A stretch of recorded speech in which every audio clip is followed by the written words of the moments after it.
Welcome to the Know Your Legacy podcast. I'm your host, Vipul Basania, and today's guest is Anik Singal. Anik is an online superhero expert who has done more than $10 million in product launches. His online educational platform has enlightened more than 300,000 students and does more than 20 million in sales.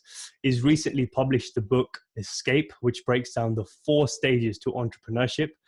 Robert Kiyosaki calls him impressive, and Bob Proctor says that his courses are the perfect guide from taking your passion, turning it into life. So Anik, thank you so much for being here. Thank you, man, for having me. It's an absolute pleasure and honor, and let's kick some butt. Let's build a legacy. I love it. Definitely. Let's go. So the first question I want to ask you is, how has your mission or vision changed from the 18 or 19-year-old Anik who's sitting in his room trying to make $1 online to what it is now? Because you're still sort of in the same line of work, but how has your mission changed? Yeah, that's a great question. I'm going to give you 2 answers because I think there's a mission that I had that was more financial, which you referenced, which was kind of the money related and how much money I wanted to make. But I've been blessed to always have this other side of me that wanted to do good in the world, right? That wanted to give back and help those in need. So in both cases, the vision has grown. The mission has grown exponentially. 1000x, because when I was first starting, right, I was in college, I was 18, 19, I was going to be, guess what? I'm Indian. So what was that going to make me? I was going to be a doctor. That's what Indians do, right? Especially in the US. I don't know how it is in the UK, but in the US, you become a doctor. So that's what I was going to do. I go to college and I quickly realized I don't want to do that. And so now what is it? I'm going to become an entrepreneur. I'm going to start my own business. It makes me excited, but I have no guidance, no support. Here's the biggest difference. When I started my business, when I started as an entrepreneur, I did it for the money. I wanted to make money. And let me tell you something. Today, when I wake up every single morning, I would be smarter. It would be wiser of me to lay around the house and chill. I'd make more money if I did that. So literally by getting up earlier, okay, I used to get up at 11 or 12 every day. I get up at 6:30 every day now. A lot of people might say, I'll get up at 5. For me, 6:30, that's like moving a mountain. But I literally get up earlier. I work harder. I work longer hours. I'm more tired at night. Why do I do that when I make a lot less money? Because it's no longer about the money.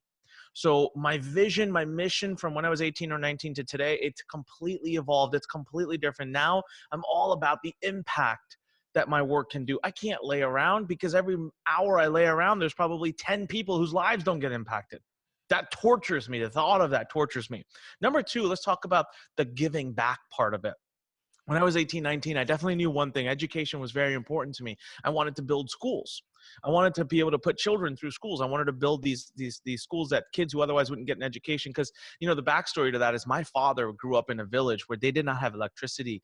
The man used to have to walk a mile down the street at night and study under a lamppost or a street lamp, or use candles at home.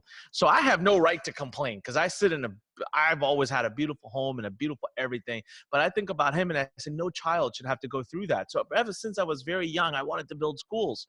How's my vision changed? Because today, dare I say, I'll build a school. I'll give you money, but I'm never giving you money again. You got to figure out how to make it, be self-cycling. You got to be able to self-sufficient. So back then I how could I have ever envisioned that a community, a slum community could ever afford to be self-sufficient? My mind, my vision, my everything has expanded because I understand the power of entrepreneurship. That's actually what has really inspired changes in both areas of my life.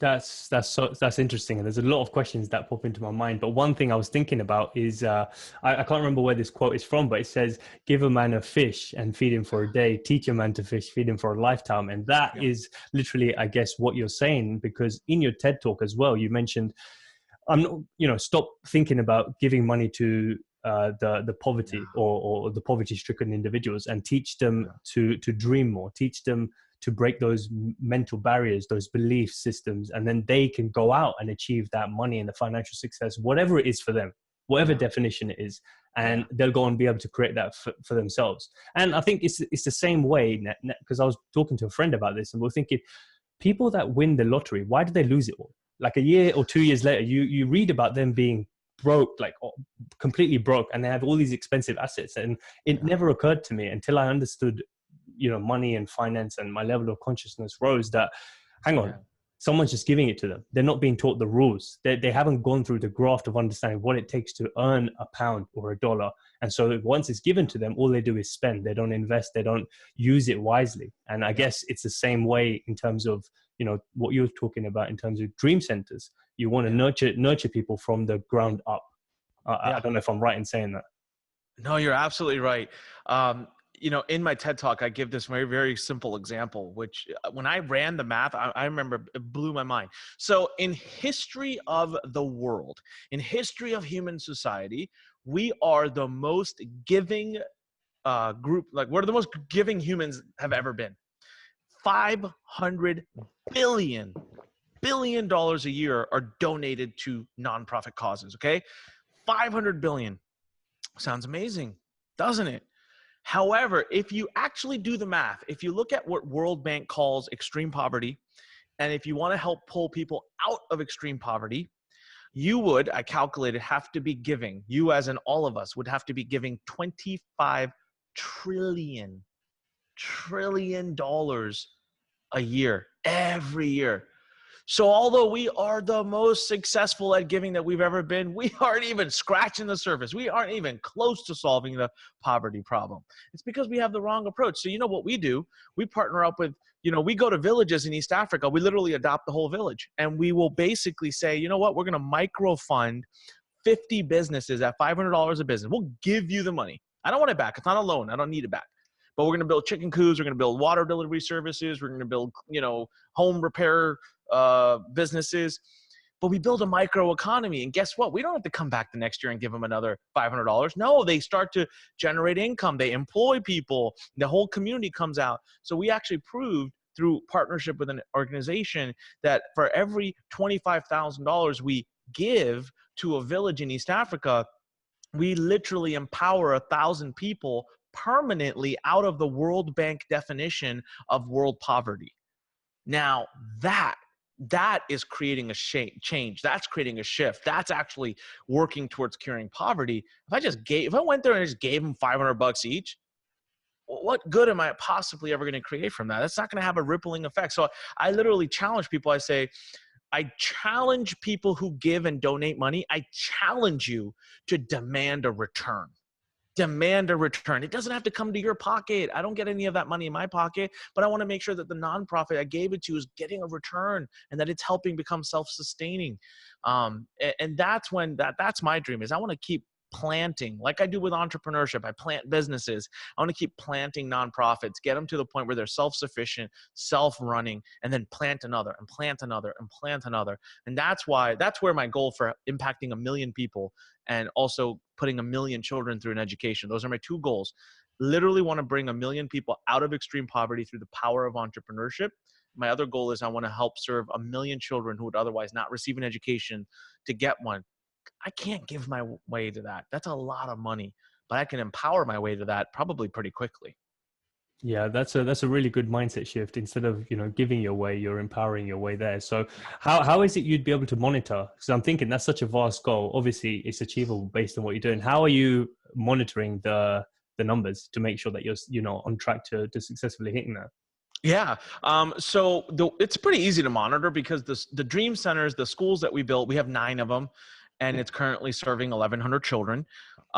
What's interesting is that it's probably served a total of 1,500 because the school only goes up until a certain time frame, and then we actually place them into good schools. So our job is to only help them get into schooling, because that's where it's like the biggest battle with the parents. We need to get into schooling, teach them enough so that they actually belong in the good schools. Because a lot of times these kids try to go to first grade in the good schools and they don't know a word of English, they don't know mathematics, they don't know a donkey from a horse.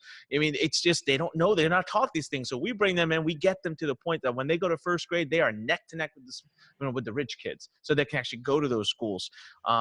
So we have 1,500 kids that we've actually served, because some have gone on to graduate out of our schools and go off to real, actual school, like long-term school. And in the villages, it's 2,000 people already that we've impacted, because we actually know that at every village that we do, the organization we partner with, they've been doing this for a couple of decades. They have their data down so well.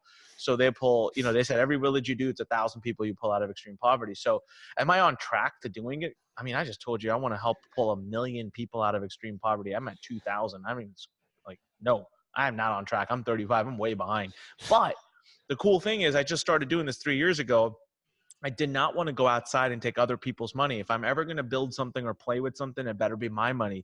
So for the first 9 schools we've built and the first 2 villages we adopted, that is my wife and I. That is our foundation. We set it up. We donated every penny. And guess what? We have a system now. I love it. That's why we're building our site now. We're going to start external fundraising, because this is when we add scale to it. But I wanted to play with my money and test with my money, not yours.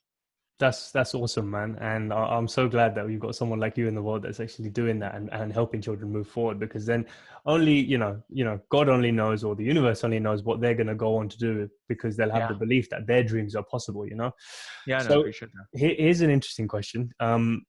So I've heard you talk about how the schooling system or society generally conditions us to become the opposite of self-reliant. So we work to praise other people.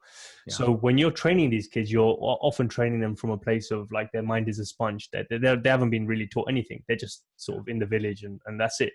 So when you're schooling them or they're going through the dream center, how are you nurturing them mentally so that they become self-reliant when they go into the schooling world? I don't know if that's something you've considered, or, that it's just interesting because I recently heard you say that. So I thought it'd be quite cool to see your perspective on it.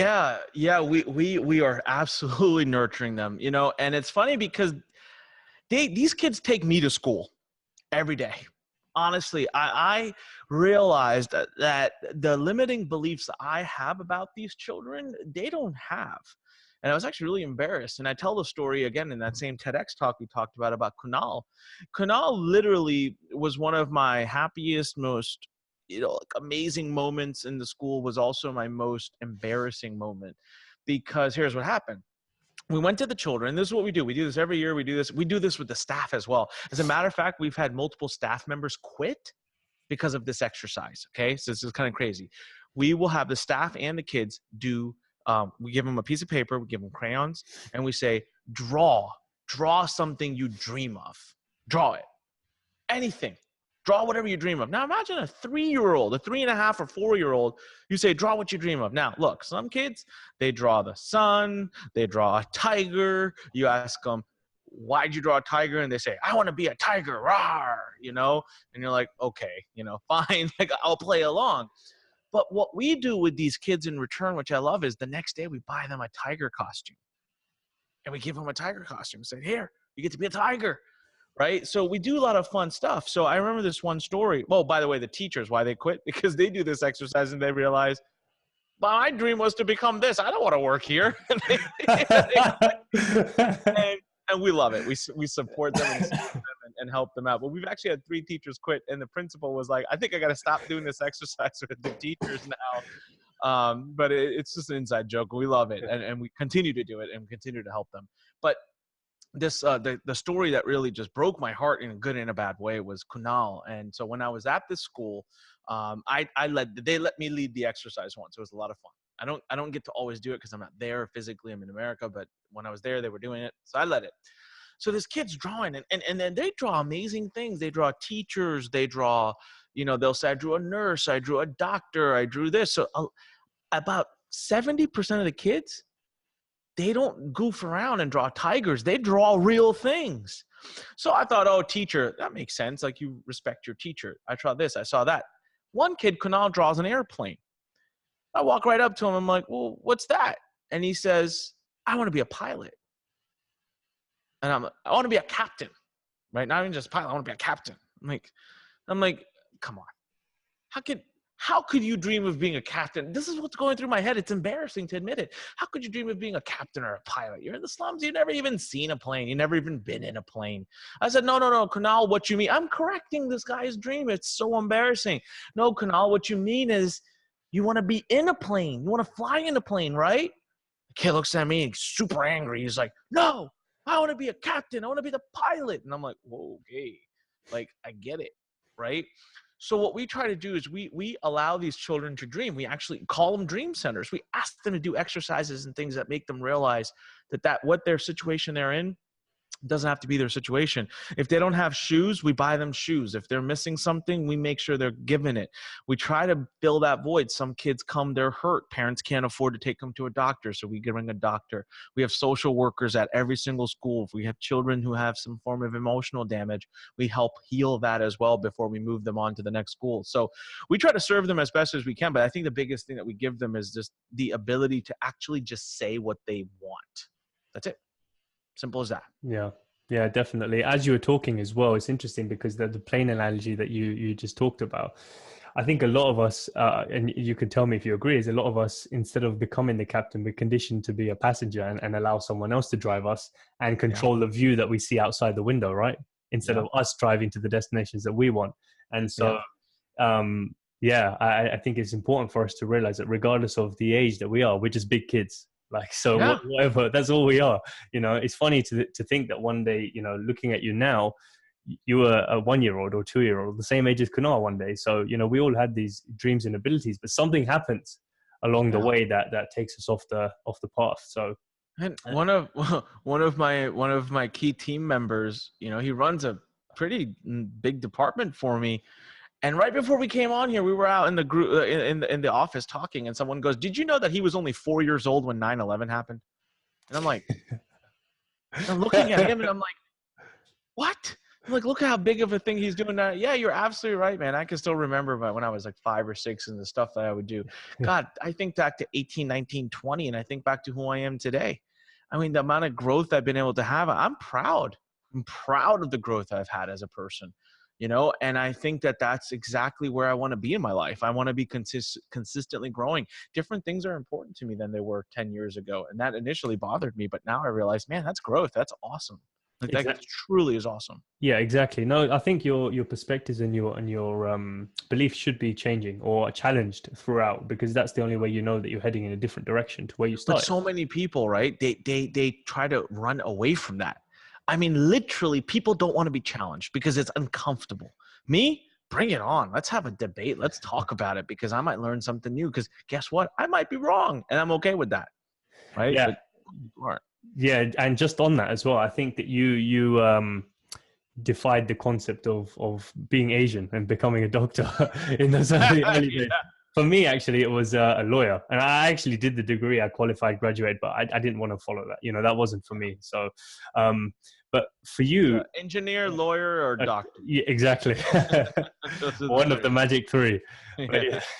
So, what was the moment or the thought that you had when you were like, well, I want to type in how to make money in Google? What urged you? Like, what happened leading up to that point that forced you to type that? That's so funny. Okay, so what happened is this. All right, so I was a kid, right? Growing up, I was a very creative child. Creative, let's say that. Yeah, I had solutions to everything that was a no. My parents said no. I said, okay, you said no to this, but you didn't say no to this. I'll figure this way out. I'll figure this way out. I would do stuff. I'd get in trouble. I would do silly things. And, but I was always very, like, I was very enterprising. That's what I'm looking for, right? Okay, so knock all that off. I get to high school, you know, I'm going to go to school. I'm going to go to Ivy League. I'm going to get a great SAT score. I'm going to have a perfect GPA. I'm going to go on a full scholarship to med school, and everyone's going to love me. And the way I got that, where I got that whole thing from, was my cousin, who's like a big brother to me, who I look up to, I've lived with, I grew up with. He became a doctor, and it was the only thing people talked about in all of our family events and everything. Not only that, but his dad bought him a BMW M3. I was like, I got it. I want a BMW M3. I just got to become a doctor. It's super simple, right? Like, I'll go to med school, I'll do it. And I told my dad too. My dad said, yes, you go to med school, become a doctor, I'll buy you an M3. All right, awesome. So a lot of my life, by the way, was led by the aspiration to get a nice car. Like, seriously, that's what like kicked off my career in the beginning. So I get into this amazing program at this university to basically study pre-med, and I'm on a one-way track to becoming a doctor. I'm on a full scholarship. They're actually paying me every year to go to school there. It was very competitive. 70 kids from around the country get into this program. I got in, I get there. Within the first couple of months, man, I tell you, I couldn't get out of bed. I felt like I was paralyzed in bed. My health got really bad. I was not happy. I hated my classes. I loved the people. I loved the program. I loved the school. I just hated classes. I couldn't go to one more bio class. Now, remember one thing. I love doctors. Like, I got tons of them in my family. My sister's a doctor. They've saved my life multiple times. Just doesn't mean I have to become one. So I remember sitting there, but I was tortured. I said, what am I going to say? My parents are so proud. They're telling everybody about me and how I'm in this program. Finally, it took me a little over a year. And one of my friends one day, she literally, we're sitting down at the library, and I just ran into her recently. It was awesome. She literally took my book and closed it. And she said, get up, get out, go home right now and tell your parents. Like, she kind of knew about it, but she could see it. She was like, you are miserable. I see it every day in you. You are literally torturing yourself. Get out right now. If you don't do it, I'm giving you 24 hours. I'm going to your house to talk to your parents. So that did it, right? That day I got in my car and I drove to my parents. Okay, I'm getting, a little long-winded. So my parents were awesome. They supported me, didn't agree with me, supported me because they're amazing people. Long story short, I switched schools. I go to college. I go to a completely different school, lose my full scholarship, everything. I'm going to business school now. That's awesome. That's what I want, right?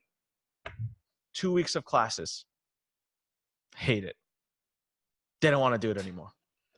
So here I am. Now I'm like, oh my God, I just went from on a full scholarship going to Harvard for med school to being a college dropout living at my parents' basement. Like, what's wrong with me? And I realized that was when I realized, I remember the enterprising kid. I said, I'm tired of learning. I'm tired of going to class being taught by people who don't do but teach. And I hate that. Really, I do. Because I looked at my professors. I'm learning marketing from a guy who's never done it a day in his life. Well, dude, come on, man. Don't teach me a textbook. So that was why I went and typed in how to make money, because I was like, I want to start a business. I want to get my hands dirty. So I went to Google and I said, how to make money. It was Google that actually did an auto suggestion that said how to make money online, right? That was just fate. That took its own course, but I was frustrated with just learning but not doing. And unfortunately, that is just what our system is. Our whole educational system is built around just learn and not do. And I think it's a shame, and I'm glad it's changing now. I'm really glad it's changing. Yeah. So it's interesting because everything that led you up to that point, I guess, it kept you on that path thereafter, because you stayed on the online space thereafter. So yeah. I know that you entered a forum, so to speak, which, there was an invisible hand that came along. So if you want to share a little bit about that, and what was the actual strategy that they shared with you? Because I know that's what actually changed your outcome within 24 hours and stopped you from actually quitting altogether. Yeah. So basically, after I typed in that term, that led to 18 months of absolute pain, torture, and wanting to smash my head against a wall. I mean, I tried everything. They teach, I see this all the time right online. Hustle, just keep hustling, keep going. I mean, yes, I agree. But, if you're swinging the racket the wrong way, you can swing 1,000 times. You're not going to hit the ball, right? So I'm doing all this stuff and I'm hustling, man. I was going full racket of classes. I was working really hard, and it just wasn't. Every man has a breaking point. I don't know what the heck led me to do 18 months. I don't know what did. I never knew myself to be that person. I mean, I am today, but back then, 18 months, just every day, hard work, failing. Finally, so I used to be on this forum where I'd post all these messages all the time, and I'd ask questions. And I was actually known as the most annoying kid on the forum. That was my nickname. They'd literally say, hey, where's that most annoying kid? He hasn't been on it a day, right? But they loved, everyone there loved me. So, and they were super helpful. I post. Finally, one day I'm like, you know what? I went and posted. I said, guys, I have all these great job offers from Wall Street right now. Like I'm done. Like, if I don't make any money in the next 24 hours, like, I'm not saying it's a scam. I'm just saying it's not for me. All the best to you guys. Thank you for your support. I posted that and I was done. I gave up. I wasn't even going to try anything for the next 24 hours because I was like, whatever, I've tried for 18 months. And I get this message, man. I'm telling you, it was an angelic moment. I'm telling you, God was there, because I get this message, direct message. We didn't have Skype and Zoom and all these things and Facebook. We just had direct messaging on the forum. Direct message says, hey, kid, been watching you for over a year. Very proud of you, impressed by you. Don't quit. I don't want to see you quit. So I'll tell you what, I never help anybody, but I've made a lot of money. And for the next 24 hours, you can direct message me as much as you want. 24 hours. I'll help you every step of the way.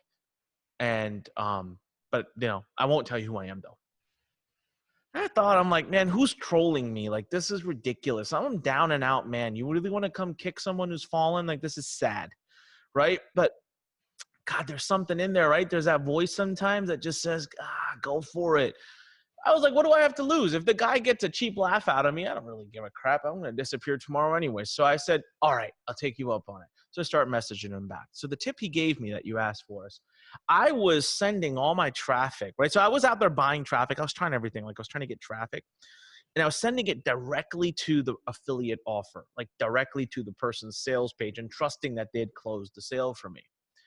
And this person came in and made a few changes. Number one, they told me the traffic sources you're getting are not good. Let's go with warm traffic.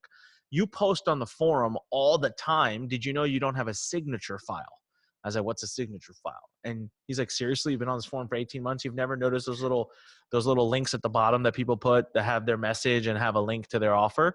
I'm like, oh my God, that really actually works. Like, I've never clicked that in my life. That's stupid. I don't want to do that. He goes, why don't you try it, kid, before you knock it? All right. He or she, by the way, could have been she. I have no idea. So I tried that. That was my traffic strike. He said, this person said, that's all I want you to do. Just that. Number two, do not take them directly to the other person's page. Why are you letting someone else control your destiny and your commissions? Take them to a middle page you build. I don't care how ugly it is. I don't care what it is. You control, you preface and prepare this consumer to buy that product before you send them off. No blind trust for this. Okay. Third, give them an offer they can't refuse. Add a bonus. Offer them something you'll do in addition if they buy through your link versus buying direct. Oh, all right, cool, fair enough. That's the 3 things I put into place. And that night, I went into a forum and I posted a bunch of things. And I was up until night, like late working, and this person stayed up with me. They were messaging me back and forth, back and forth. I passed out around 3 a.m. is what I think. I remember waking up. It's about 6 hours later. I literally couldn't wait to get to my laptop. So I jumped out of bed, almost hit my head on the table, sprang to the laptop, opened it, logged into ClickBank, and there it was, $300. I had made over $300 in 6 hours of sleeping. That was more money than I had made 18 months of hustling combined. So I'm super excited. I messaged this person, said, thank you. It's awesome. Oh my God, please, you have to tell me who you are. I want to appreciate you and thank you. Never heard back. Till this day. No idea. Yeah. That person's probably smiling behind the laptop. Right? I've done my job, and then closes the screen. And now it's time for look, man, I seriously, I've told this story 1,000 times. I get goosebumps every single time. Every single time.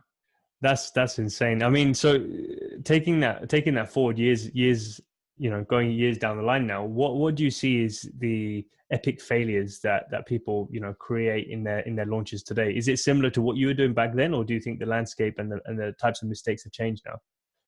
I think the landscape's changed a little bit. I think the biggest failure, right? It's a very simple thing. So I teach a lot of copywriting. That's probably what's led to the biggest success I've ever had, is I teach a lot of copywriting, like how to sell through the written word.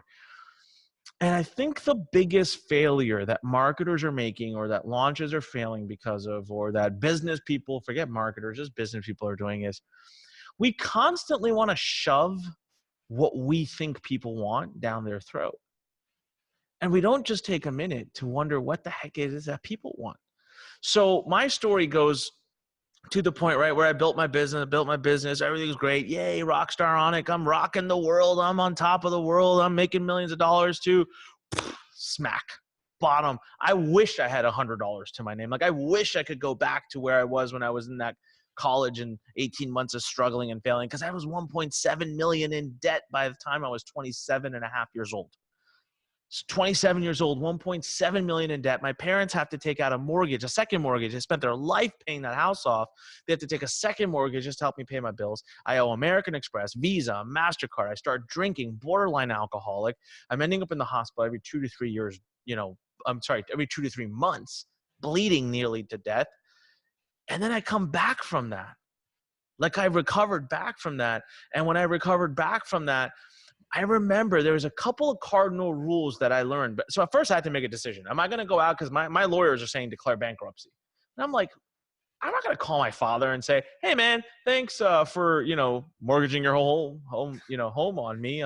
But I declare bankruptcy, so I don't owe you nothing. So please, you're going to get evicted tomorrow." Like, no, it's not even close to happening.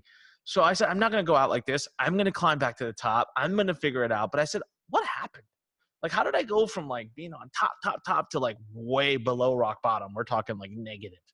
So as I started to think, I realized a few things. The first thing I realized is I was always doing it for the money. And that was a really, really, really, really, really, really, really bad idea, because you're building a house of cards. Anytime you do anything for the money, you're building a house of cards. So do you think the cards tumbling is what actually helped you realize that you weren't doing it just for the money? Oh yeah, man. I jokingly say this, that I think that what happened to me back then was probably the best thing that's ever happened to me in my entire life. And the reason for that is because here's the deal, right? Giants fall a lot harder than someone who's smaller. So had I not learned those lessons back then, as fate would have it, I would have learned them one day. But what if I had learned it when I was running a company that was doing 100 million and had 1,000 employees? Then all of those employees would have to be impacted. All of their families would have to be impacted. All of those customers would have to be impacted. So I'm glad I learned it when I was still recoverable. I'm glad I learned it when I was still single and didn't have a family. I'm glad I learned it, when I knew I could recover from it. So that was a blessing in and of itself. But yes, it took the cards falling and tumbling for me to come to reality with the fact that, can't build a business just for the money. And the second thing is really just like, what are you doing? Like, why are you building a business? Are you adding any value? So the other commitment I made to myself when I was trying to come back was, if I don't know my why, if I don't have a strong mission and a purpose, then I would rather help someone else build theirs than to just, go off and try to make a bunch of money. Because I understood that if you look at all the top entrepreneurs and the wealthiest people in the world, you will see one thing that is irrefutable law, okay, of being wealthy. And I've never met a single person that's violated this rule or this law. Value equals wealth. Literally, how wealthy you are is generated by how much value you create. Okay. So the more value you create, the wealthier you'll be. So if you could just focus on one, the other is a byproduct. Too many people focus on the wealth, right? So they focus on the byproduct, but they don't focus on the actual thing that causes that. So these are all the realizations that I had when I was literally nearly dead and at the worst points in my life. And that was what started my climb back. When you were, bleeding out, as you were saying, in the hospital bed, what was the only thing that was going through your mind? Was it just that, I just want to get well? Like, what was it that was going through your head at the time? Funny enough, what was going through my head most of that time was, you idiot. Like, what is this? This is not the end of your story. This isn't how you're going to go out. So I'll tell you the moment that my life really turned around. So this is the second angelic moment in my life. I've had a few, and these are the ones that I can't explain. This is the second one. So I used to fly back and forth between India and the US a lot because I had an office in India, two of them actually. And so I was on the flight to India one time, and I land in Amsterdam. It's a layover, and I'm flying business class, whatever. And even though I'm broke, I was still living the life. Um, and I get there, I wait 3 hours, and it's time to board, and they're like, "Sorry, you don't have a seat." I said, "What do you mean I don't have a seat?" They're like, "Yeah, something happened, blah, blah, blah, cross-booking, overbooking. You have to go tomorrow." I'm like, "No, you don't understand. I fly this airline all the time. You can't do that." But anyways, long story short, they got me a hotel. Okay. Something had happened in those few hours that was a layover was happening is I had started to get not well. I was not feeling good. I could tell it was that internal bleeding thing where I start to profusely bleed internally. So I went to the hotel and I was like, that's it. I'm going to drink water. I'm going to really take care of myself. I'm going to come back from this. I'll be fine.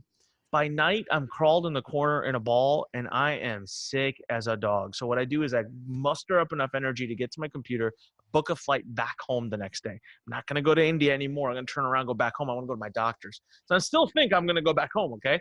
So I stay through the night. The next morning, I literally can barely get out of bed. I can barely pack my bags. I can barely get to the airport. I'm giving myself landmarks that are 20 yards down, 20 yards down. Just walk to that sign, sit down and rest. Okay, walk to the next sign, sit down and rest. It took me like an hour to get to my gate past the security because I kept having to rest. I get to the gate and I'm checking in and they're like, "Sir, are you okay?" Like literally, this is how bad I must have looked. And I said, yeah, I'm fine. I'm tired. I just need to get on the plane. I board the flight. This is the last thing I remember. I remember putting my bag up at the top and sitting down, and that's it. Blacked out completely. So what happened is the plane had pulled back. The plane was about to take off, and apparently the person next to me, who they won't tell me who I am. So KLM, if you're watching, come on. I want to know who that person was sitting next to me so I can thank them for saving my life. People fall asleep on the plane all the time. It happens all the time. So this person actually waved the flight attendant and said, something's wrong with this guy. So the plane pulled over to the side of the tarmac. So when I woke back up, I was literally attached to a stretcher and they were walking me off the plane in the stairs. Now, when I walked onto the plane, it was through those little tunnel thingies that take you in. And I'm walking down the stairs and I realized the plane was parked over on the side of the runway. And they found out later that I had bled over 40% of my blood out, almost 50%. They told me literally that if that plane had taken off, I would have been 1 hour over the Atlantic Ocean. I would have gone into shock and I would have died. There would have been nothing anyone could have done for me at that point. So I was an hour away from death. So here I am. I wake up. I'm sitting in the hospital. I'm strapped down. I got all these things and beeping devices and all this stuff on me. And I look around and that was when I said, "You idiot. What is this? You went in, you became an entrepreneur because you wanted financial freedom. And here you have to ask for permission to go pee. Like, this isn't life. This is not what we envisioned. This sucks. Figure it out." But is this your story? Is this the book? Is this the last chapter? Is this how it ends? And I said, oh, heck no, that is not how it ends. So they get off your ass, stop feeling sorry for yourself, go fix it. So, my father, my brother-in-law rushed to Amsterdam, got me. I went home. I was fine. I recovered. First thing I did, I went to my mentor's house the first night we landed. And I said, I'm ready to listen. And I revamped everything. I refixed everything. But that was what was going through my head, man. In my deepest, darkest days, I was having a bit of a pity party, but mostly I was just really angry at myself. What is wrong with you? What are you doing? This is your fault. Fix it. And I took ownership over it. And that's something I do talk about in the next book, that I wrote. I talk about accountability and ownership and responsibility and leadership. And these are key characteristics that it's going to take to become successful. You want to build a legacy. You're going to face some hardships. You better own up to them. Do you still find yourself thinking back to that moment at any point? I think back to it. I think back to it because I tell the story a lot. I want to use that story. There's parts of the story which we haven't talked about that are very hard for me to tell. That took me up until a year ago before I started openly talking about it. So there's I was borderline alcoholic. I mean, I literally was drinking myself to an oblivion. So the part that was very difficult to talk about was I disappeared at one point. So I tell people all the time, you see these Hollywood films, right? The guy's down and out. He's got a bottle of whiskey in a paper bag. He's stumbling around and he's in a motel in the dirty ass corner somewhere, sitting in the corner. It's storming outside. It's lightning. It's like the darkest scene, right? That Hollywood could show you. Well, let me tell you something. They didn't just make that up. That actually happens because that's where I was. One day I couldn't take it anymore. My phone is ringing off the hook. I just don't even want to deal with it. So I just packed my bags and took off.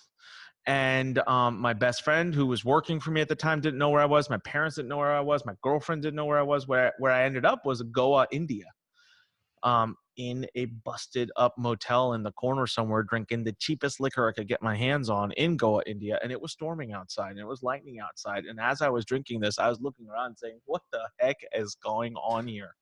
This is what I've become. And you know what? It isn't ironic enough that it was literally 10 days after that, or it was 2 weeks after that. Cause I went back to US for 4 or 5 days and I was going to go back to India. It was just 2 weeks after that the Amsterdam issue happened. So that my drinking was out of control. And I think that God just figured the only way to fix it was to put me in the hospital and show me near death experience, literally. So yeah, I think back to it. I don't think back to it and get depressed or sad. I talk about it openly because I'm proud of my failures. I'm proud of my weaknesses. I'm proud of the moments that were struggles because they've defined who I am today. And I'm proud of who I am today. Yeah, it sounds like you're coming from a place of having accepted your past and allowing it to become part of your story rather than something that you want to continue to hide, you know? You know what? During those days is when I got super close to my girlfriend, who's now my wife, who's the most amazing thing that's ever happened to me. It's during those days that I saw the true love, that unconditional, ridiculously painful love that parents can provide. Is those days that I discovered who my true friends were. You know, that I have a friend who I basically consider my little brother. He gave me his entire life savings, $170,000, no questions asked, just sent it to me, just wired it, and just said, here, I know you're good for it. I had so many friends that gave me money, that helped me, that stood up for me, that protected me, that helped me come back. I mean, I discovered during the toughest times in my life, I discovered the greatest blessings I have. So yeah, damn straight I accepted it. I'm proud of it. And I'm glad I went through it because it redefined who I am and I'm a better person for it. Yeah, no, most definitely. And I think anyone that's going through a hardship now can learn from what you've gone through as well, and you know, realize that there's lessons to be gleaned from it, not something Absolutely. that necessarily has to hold you back. Yeah. So I think the beginning of this conversation, we're talking about doing it for the money and, you know, the reasons why you get into business. I think that the number one failure that you mentioned that people actually have when doing a product launch, when launching their business or, you know, launching a product, is I think the benefit and the feature. They get that mixed up. So Yeah. just to get a bit more specific for those who are in that game or you know, trying to enter that game, if you give a few examples of what you think a bad caption is, or a good caption is, or good copywriting, bad copywriting? Sure. So here's the thing, right? Let the market control. If your goal as an entrepreneur in the end is to create value, the only way you create value is to impact people. The only way to impact someone is to give them what they need, what they want. Find a problem, solve it, but that's not enough. You got to solve a problem that's valuable. So look at, you know, Steve Jobs. He put a computer in our hands, right? Because he created value. He created tremendous value. So what I do now is, this is the coolest thing. This is the funnest way to look for and find a billion-dollar opportunities in your daily life. I literally look at, where am I struggling? Like, what do I wish I had? What is a problem I'm having? And 95% of the time, it's a problem that many others are having as well. So there is a research process for it. But first, instead of creating something you think people want, I ask, what do you want? What do you need? What would create value in your life? Right now, I'm in the process of inventing something. So I'm actually getting a patent filed on it and everything. And it literally stems from a need that we had. My wife and I had this need. We were having this issue. And I thought, God, it needs to be solved. I looked for it. It's the simplest thing. And I thought, how can this not exist? I hired a person on Upwork. We got it designed done. I got a AutoCAD done. I got a prototype done. I filed a patent, and now I'm just getting ready. And you know what? It's already getting interest. Companies want to license it because I got a patent pending on it now. And I'm sitting there, I'm like, oh my God, I just created a potential multi-seven-figure opportunity out of the dumbest idea in the world. But it solves a problem, right? Look at my company. Look at where I'm sitting right now. I'm sitting in a $3.5 million facility called the Lurn Center. This is a place I built for entrepreneurs. 26,000 square foot entrepreneurship center for just training entrepreneurs, because you know what? I was lonely as an entrepreneur. Seriously, I had ran a virtual company. Here I am, a CEO just a few years ago, making doing 10 to 20 million dollars a year, multiple companies, serial entrepreneur. It's awesome. And I'm lonely. I'm bored. I need friends. I want people that think like me. So I said, let's build a place where it attracts people like me. Because guess what I'm discovering now? I'm not the only person thinking that. There's tons of people that are like, oh my God, I love this place. Thanks for building it. So literally look for problems that are holding you back, right? And instead of looking outside for other people to solve it, I challenge you, why don't you solve it? And why don't you solve it in a way that you could solve it for other people? And guess what? Congratulations. If it's not a billion-dollar idea, it's probably $1 million idea. Yeah, that's a really good way of looking at it, because then you're serving the needs of others, and then you're automatically coming from a place of service rather than just, you Yeah. know, being selfish. Yeah. And it's personal to you because it solved one of your problems. So you're going to put that much more passion and energy behind it. Exactly. No, and so for those who are, let's say they've now, you know, mastered that step, and let's say for them it's a digital product of some kind that they want to put together because they have the knowledge in this space and they think, yeah, I want to share this because this is amazing now that I figured it out.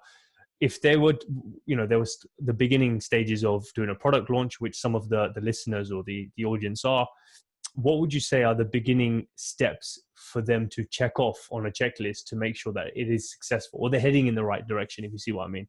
Okay, sure. So first and foremost, listen, in your first business, when you're first going out there, let's not be the trailblazers.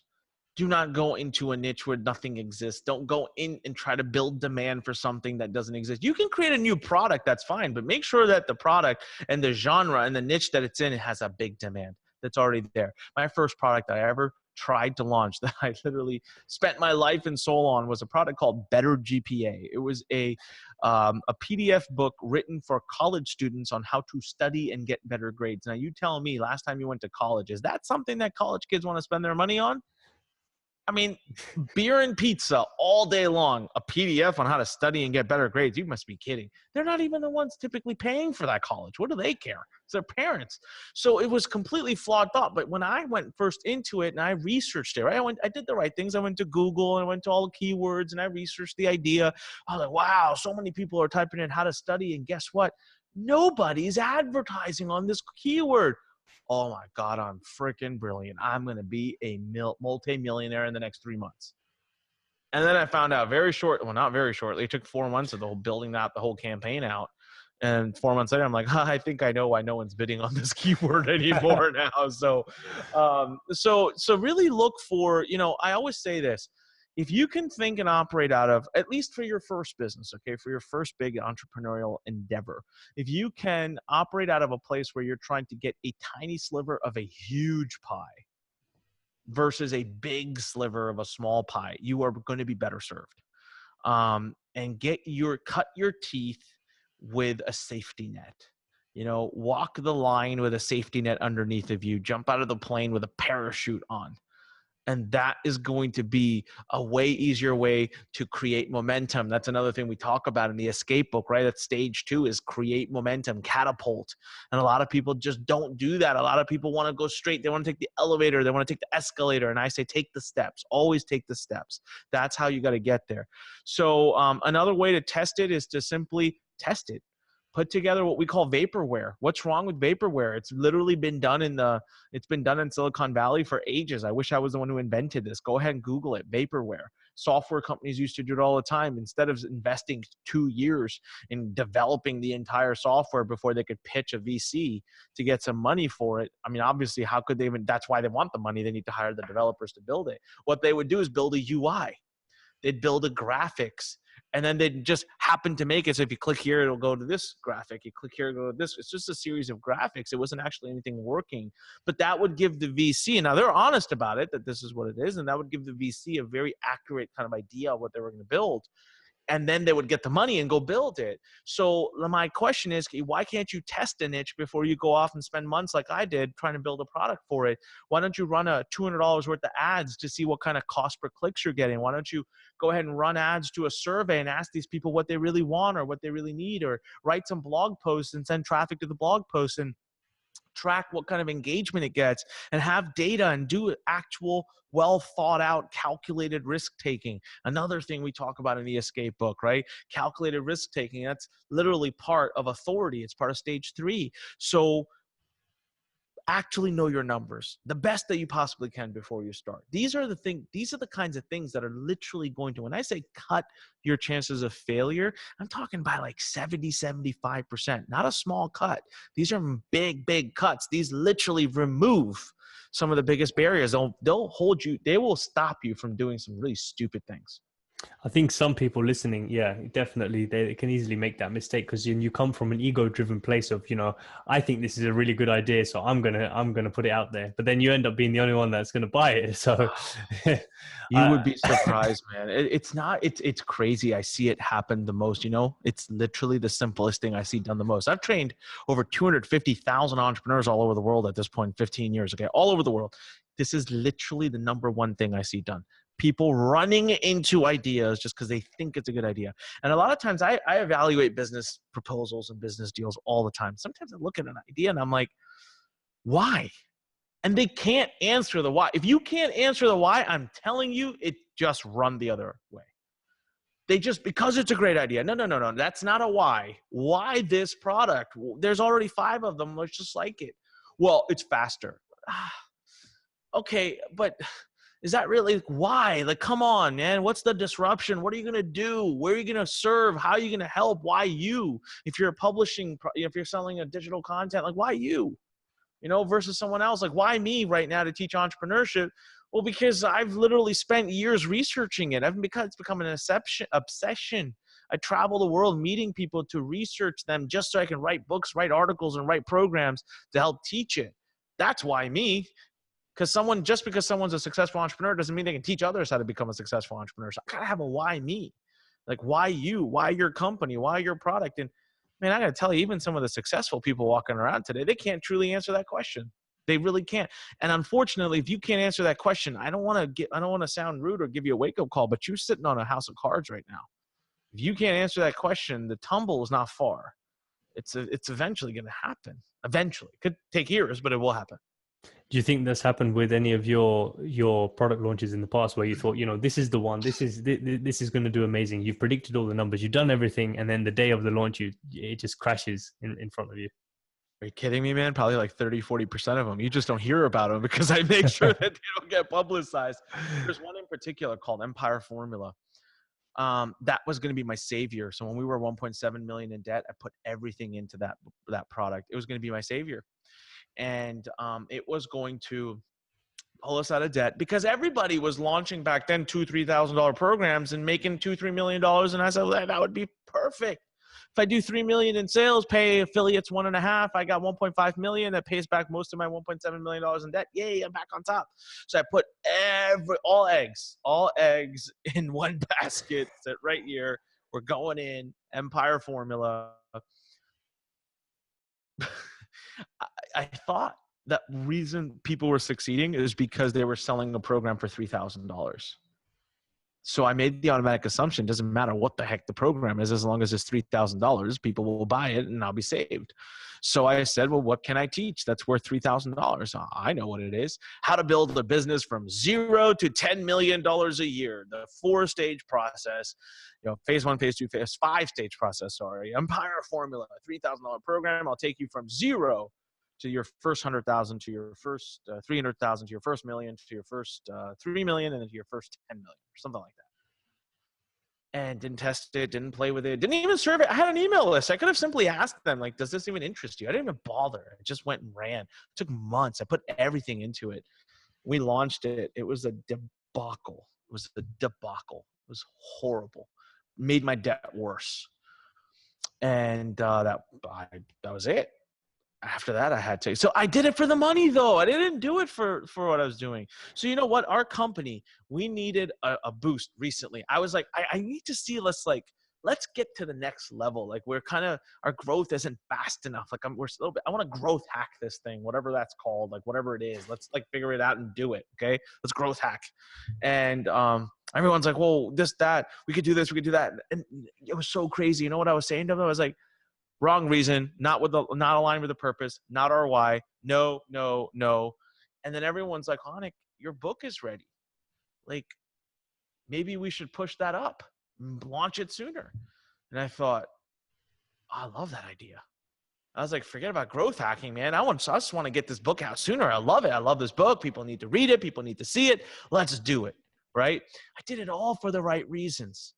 Right? And the book is freaking $7.97 shipping and handling. And everyone's like, really? Is that going to do the trick? I said, I don't care if it's going to be the growth hacking trick we were looking for, but now you gave me the idea. I want to do it because it's damn time to do it. I want people to read this book. Guess what it did? It was literally one of the defining moments. This launch has been one of the defining moments in this company. It gave us that trajectory, that rocket booster right underneath of us that we were looking for. We just happened to fall into it. Why? Because we thought, what can we do to serve? What can we do to do some good? And so there's a motto in the company I've been running around for a few months, and I actually officialized it as of this Tuesday. We came back from Labor Day, and I said, this is officially the motto of the company internally now. We are going from selling to serving. from selling to serving. We are no longer going to sell. I'm not going to get on webinars and hard pitch people and do bonus stacking and price cutting. I'm no longer going to get on a sales video and pitch the heck. I'm good at it. I'm great at it. I know how to do it. I'm not going to do it anymore. I'm going to teach. I'm going to give tons of value, and it's going to be so awesome that people will self-decide to buy. Everyone's like, that's not how it works, blah, blah, blah. I said, watch me. That's what's going to happen now. I want to double, triple, quadruple down on what I'm already seeing is working. Value. I teach it in the book. Let's build more value. Everything else takes care of itself. Yeah. So just doubling down on what's working, providing so much value that they have no choice but to buy it. They're just like, well, there's no objection that I have now left. You know, there's too much value. I feel like I just need to give him my money now. Precisely. So what would you say? So now, obviously, you've been through multiple launches of a variety of products. What would you say for the most recent one? Let's take the book or something equivalent, like an informational product online. What would you check the night before, just before the launch is going off? What should have been done at that point for you to think, right, tomorrow's going to be a success or it's heading in the right direction? You know, at this point, I can feel it. Got the gut. Okay. What's the conversation like? How many affiliates are signed up? What's the sales page look like? Is there excitement in the air? How many people are signed up for my pre-launch? That Facebook post I made, how many likes does it get? How many shares did it get? Am I getting text messages and am I getting pinged on LinkedIn by friends that are saying they've been hearing the big, am I getting lots of all the best and good lucks from people that I've not spoken to in a long time? That gives me an indication that the buzz is out there. So I'm really keeping my thumb on the pulse of what's happening around that launch. What's the conversation around that product? What are people saying? And the thing is that people are either going to say nice things, they're either going to say bad things, or they're going to say nothing. And I find that when they say nothing, that's when you have a problem. That's when you have a problem because you don't care. You didn't create value, didn't create a reason for someone to talk about you. No one's going to talk about you. Ain't no one going to buy from you. Simple as that, right? I know plenty of people like, let's get political for a minute. I'm not going to talk about which side I like or don't like. It's not about that. But I think everyone will agree it's fact that Donald Trump is the president of the United States. Okay, I think everyone will agree that Donald Trump gets a lot of negative press. A lot of people talk really bad things about him. But that's what got him into being president, right? It's almost worse to have no one talking about you than even to have people saying bad things about you. So I'm looking during a launch, are people talking? That's first and foremost. Second, am I ready? Are my systems tested? My tech working? Is my page up? Am I all good? Have I cross-checked? Have I tested my merchant accounts? Have I done all the silliest things like made sure the URL is live? Do I have all my team members on deck? Does everyone know their responsibilities? We have a checklist we go through. I'm going to go through that checklist not only the night before, but the morning of.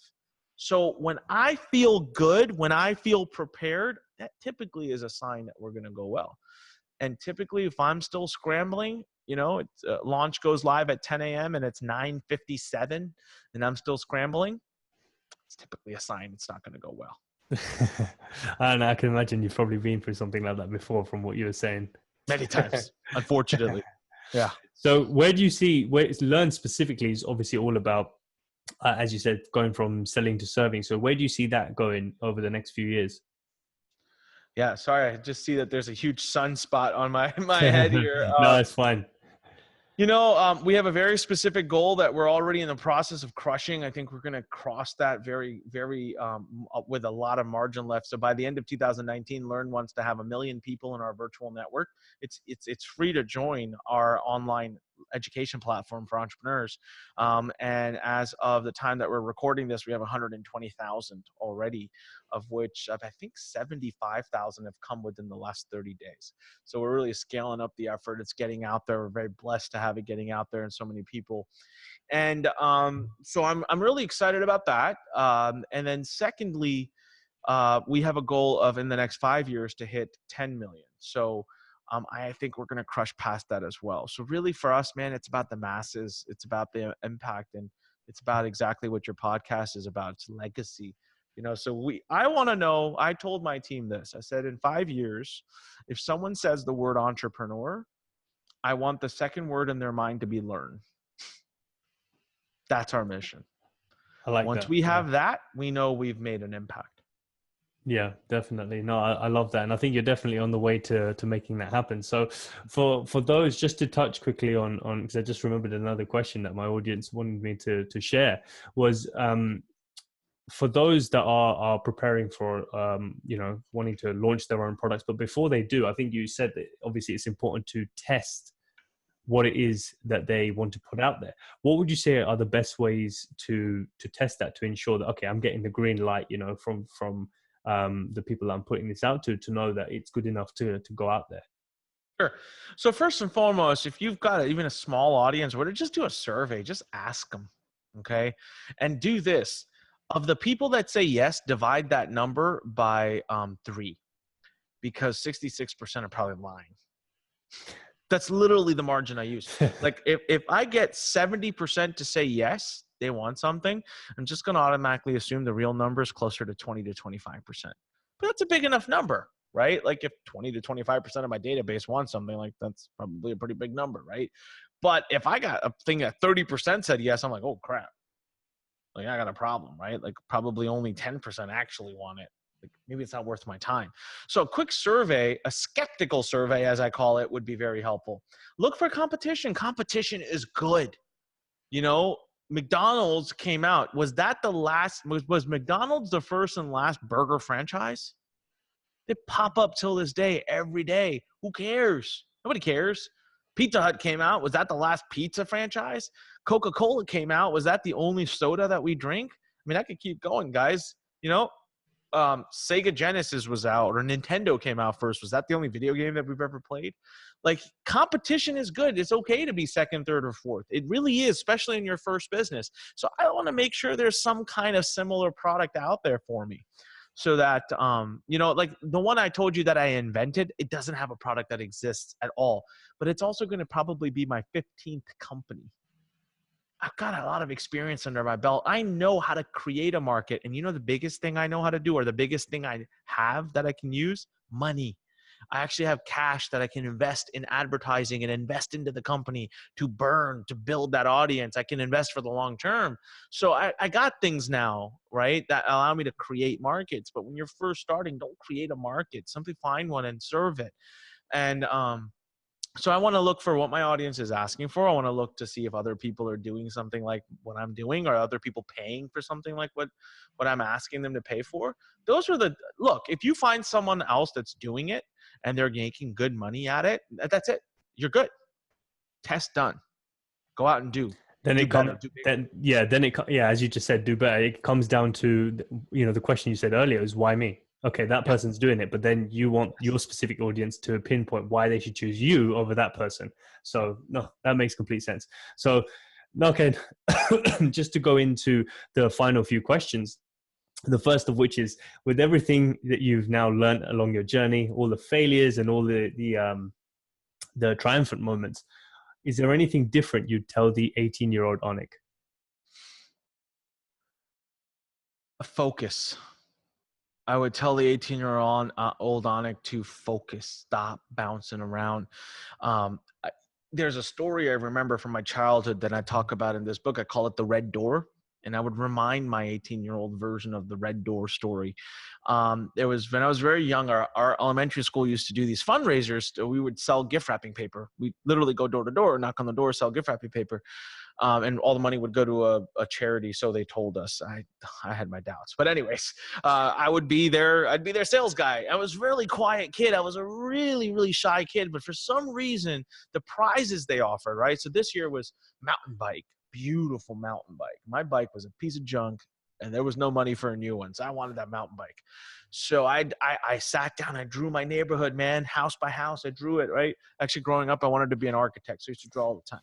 So I drew all the houses out, and I wrote numbers on them based on prior history. Like I was like totally calculating data. We're talking like fourth grade. I was like 3 here, 2 here. This guy will get 1. This guy will get 3. Because again, back based on prior history. And so I knock on the first door. They open. Oh, sorry, not this time. See, what had happened is down the street, CVS had opened. CVS is a convenience store where they sell things a lot cheaper than what little old Anik was selling gift wrapping for, right? And so go to the next door. Oh, sorry, not this time, sweetie. It's okay. Please, maybe next time. Like, really? Wow, two people? These are my best customers, but okay. Third house, don't open the door. And I'm like, man, I can like see you walking around inside. Like, I know you're there. But okay. Fourth door, no. Fifth door, no. Sixth door, no. Seventh door, I don't know how many it was, but I'll tell you, it was a lot of doors. It got to the point where it was like super debilitating. Like, I wanted to go home. I was like, even if other people say yes now, I am not going to make it. I'm not going to get the mountain bike. So what's the point? So I was just about to turn around and I look across because I'd walked to the end of one of the streets. And there was this house that everyone in the community had been talking about. New neighbors had moved in 2 months or 3 months before that. The first thing they did when they moved into the neighborhood, they painted their door and their shutters a bright red. It was disgusting. It looked like crap. Everyone was talking about it. So I was like, you know what? I'm already out this far. Let's go see who these people are and what they look like. I bet they're a bunch of crazy people, right? So I literally just smiling and jawing along. I got over it real quick. I said, I'm going to knock on the door. I knock on the red door. This like beautiful smile, sweet old lady. She opens the door. Hi, how are you? Blah, blah, blah. I said, hi, I'm so-and-so. I'm selling you, you know. And she looks at me and she pauses and goes, huh, this is interesting. You know, just today, my church asked me to buy all the gift wrapping paper for the church. And I was like, okay. And she goes, I'll take 30 rolls. And I just, like, again, I had chills right now. I literally, imagine a kid. I was like, what? She's like, I'll take 30 rolls. Do you know, I went back home and I calculated all the houses that had said no. Do you know what the total number No, of rolls? no, don't say it. 29. Wow. That's what it totaled up to. And so I would That's tell the 18-year-old me that story and remind myself that success is literally just nothing more than a pile of failure. Success is the shape that a pile of failure eventually takes. That's all it is. So every time you hear a no, every single time you hear a no or you fail, you're simply closer to a yes or to the success. But the problem is people bounce around, right? We try something just long enough for it to not work and get discouraged and bounce on to the next one, when we could have just done it one more time. So I have this little saying I say to myself and I say to other people, and it's this, okay? Let's look at your life. Let's say in 30, 40, 50, 60, how many ever years, you go to heaven. You get up there, you walk right up to God. God, I'm upset with you. He says, why? Because you told me anything I pray for, you'll give me. And I prayed to be a millionaire. I prayed my whole life. I wanted to be a millionaire. Why didn't you make me into a millionaire? And God will say, come here. And he'll lay your life out right on a table in front of you in timeline. And he'll say, right there, remember when you were 26? Yeah. Had you just tried for 5 more days, you would have become a millionaire. Okay, right here, when you were 35, had you just gone for another 5 minutes, you would have become a millionaire. Right here, when you were 42, had you just made it another 5 weeks, you'd have been a millionaire. How would you feel to know that you consistently quit right before the big day? That's what most people are doing. how do you stop that? Because you can't, you see, that's looking at God's plan, and he can see that. And obviously for you to see that, that's too late. But in the moment, obviously you've stuck it out, hence where you are today. But for those that are in that moment, they're facing that suffering. What pulls them? How would you get them to pull through for the extra 24 hours? Maybe it's tomorrow. Yeah. Just for another day. How what would you tell those guys? I'm really glad you asked this question, because for the last 15, 20 minutes, it's been on my heart to say something. And maybe this is to a particular person who's listening right now. So I don't know, but I'm going to go out and just take a risk here and a shot and say it. There's someone listening, I feel, that's really down and out. They are, you're listening and you want to quit. You want to quit. It's just, there's nothing left. There's nothing left to try. You feel like you've given it all. Life has turned its back on you. People that you love have turned their backs on you, and you're not getting the support and what you need. And I'm speaking to you right now. So if this is you, I really want you to listen up. And what I want to tell you is that Make as many mistakes as you possibly can in life, because mistakes are amazing. Just never make the same mistake twice. So as long as you are making nothing but new mistakes, you are growing. The second you start to make the same mistake twice, you are going backwards. So I want you to take ownership over your current situation and simply ask yourself a series of questions. Are you making the same mistakes again and again? If you are, stop. If you're not, congratulations, you're growing. Are your failures teaching you something? See, when should you quit? Should there be times that you stop trying something? Absolutely. But the thing is, we're smart. We know that. We know when things aren't working, right? Are you genuinely changing your approach, right? Albert Einstein said, right? Doing the same thing again and again, expecting different results is insanity. Great. Don't do the same thing again and again. But that doesn't mean your focus has to change. Is your approach changing? Are you learning and are you optimizing? Are you getting better and better and better with every attempt? If so, don't quit, because you even know deep down it's going to work. Let me ask you something. The thing that you're trying to do right now, have others done it successfully? Countless others done it successfully. Don't quit, because you know it's possible. There's just something you haven't quite nailed yet. And if you keep going, you'll nail it. But if you're feeling down and out, the biggest message that I have for you right now is you are not alone. I'm sorry to tell you, but as you have this pity party, I'm here to tell you something, and that is that all of the greatest people in this world have been exactly where you sit right now. So congratulations, you're right on the path to greatness. But what's going to define you, what's going to define your outcome, isn't what you do during the good days. It's what you do during this exact moment that you're in right now. So I say, get up, move forward, push forward, get through it. I know it's hard. It's okay. You could feel the pain. You could feel bad about it. It's okay to feel bad, but it's not okay to stop. And always remember one thing in your mind. Literally, remember this. I was watching a Facebook video and I loved it. It was such a great correlation. In Singapore, they have built an island, beautiful island. It's got forests. It's got people, married couples go there to take their wedding pictures. The island is built out of trash. Wow. Literally built out of trash. They take trash, they burn it. That's how, and it's environmentally safe. So failure, when piled together, builds a shape that looks like success. So if you're feeling down and out right now, if what I said resonated, I'm talking to you, I'm telling you, you're in the exact place you're supposed to be. Just don't stop. And yeah, no, I really felt that message, and I think everyone listening is definitely, it's gonna touch their hearts, and that one person that is listening, it's gonna change them, because I know you were coming from a place of having felt it yourself. Mm-hmm. You're probably thinking back to that goal moment.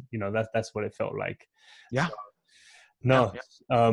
So just on the second question, then it's somewhat similar, but moving forward in the timeline, in the sense that if there's anything that you could write on a piece of paper, a sentence or a paragraph, that's going to be put in a time capsule for generations from now to read. They'll dig it up and they'll read this one thing that Anik's written. What would you want it to be? It's my favorite quote. I've been saying it for the last 12 or 13 years. I say it on everything I do, every video I make. And that is, when life pushes you, stand straight, smile, and push it the heck back. That's exactly what I would write. I love that. Yeah, I know it's plastered everywhere on your videos and your content. So no, I love that. And the final question, we've touched on it a couple of times already, but I'll end with this, is what's the legacy you want to leave behind? You're at the end of your life now, you're looking back. What's the legacy you hope to leave behind? The legacy I want to leave behind is empowerment, not giving. I want to leave a legacy behind of people, of entrepreneurs that are changing the world. The government's not going to do it. Giving is not going to do it. We got to get up and we got to let entrepreneurs fix it. Entrepreneurs doesn't just mean people who own their own businesses. Listen, you can be an entrepreneur and work for someone else. An entrepreneur is someone who takes on a problem, who solves the problem, and who creates value. That's all. But we can't wait for others to do it. So my legacy is empowering a minimum of 1 million entrepreneurs out of extreme poverty. Because I'll tell you what, we walk around this world. I give a prime example. I tell everybody, spend one day, I challenge you, with your right or your left. I'll let you choose, whichever arm. Just one day with it behind your back. Just one day. You can't use it. Tie it behind your back. Walk around the whole day and see how much inefficiency is in your life. See how much more difficult every single thing you do is. And you know what's funny? That is exactly how we as a human society are functioning every day. 50% of our world is in absolute dire poverty. So if not for them, do it for yourself. Untie your hand. Go out there and empower some people to get up, because the innovation, the success, the growth, the economic growth will be amazingly abundant. We will all get to share with it. So that's my legacy, is going to be literally building 1 million entrepreneurs, pulling them out of extreme poverty and letting them build their own futures. I'm not doing it for them. I'm just giving them what they need to get up. That's it. I love that, man. I love that. It's a, it's a goal that you're well on your way to achieving. So I wish you all the success and the best of luck for the future. If people want to follow you on your journey to actually making that happen, where's the best place for them to follow you and see what you're up to? Yeah, sure. So firstly, if you want to get the book that we were talking about that I just released, you can just go to escapebook.com/know your legacy. The book is free. You just cover a tiny shipping and handling. We've actually now crossed 24,000 that have been shipped out to people. So we are actually running low on inventory for the first print. But if you want, go ahead to go to escapebook.com/know your legacy. And once you do that, once you get the book, the other thing you're going to get automatically as a free bonus of getting the book is you're going to get free access to our Lurn Nation platform. And that online platform has over 46 courses, of which 25 are absolutely free, but of which a bunch of them are mine. And I do personally email that database every single day and let them know what's going on. We have a podcast coming out ourselves soon. We have a YouTube show starting soon. We'll let everybody know about it. And I do tons of interviews like this one all the time. We let everybody know about it. And so you can also find me on Instagram. My handle is Singal Anik. But again, if you get the book, I'll let you in. You'll be on the inside, and we'll make sure you get everything you need to really take your life to the next level. Awesome, man. Thank you so much for taking the time and effort to impart your wisdom. I think everyone's going to love this one. Thank you so much, man. I appreciate what you're doing for the world, and everybody go out there and remember, when life pushes you, stand straight, smile, and push it the heck back.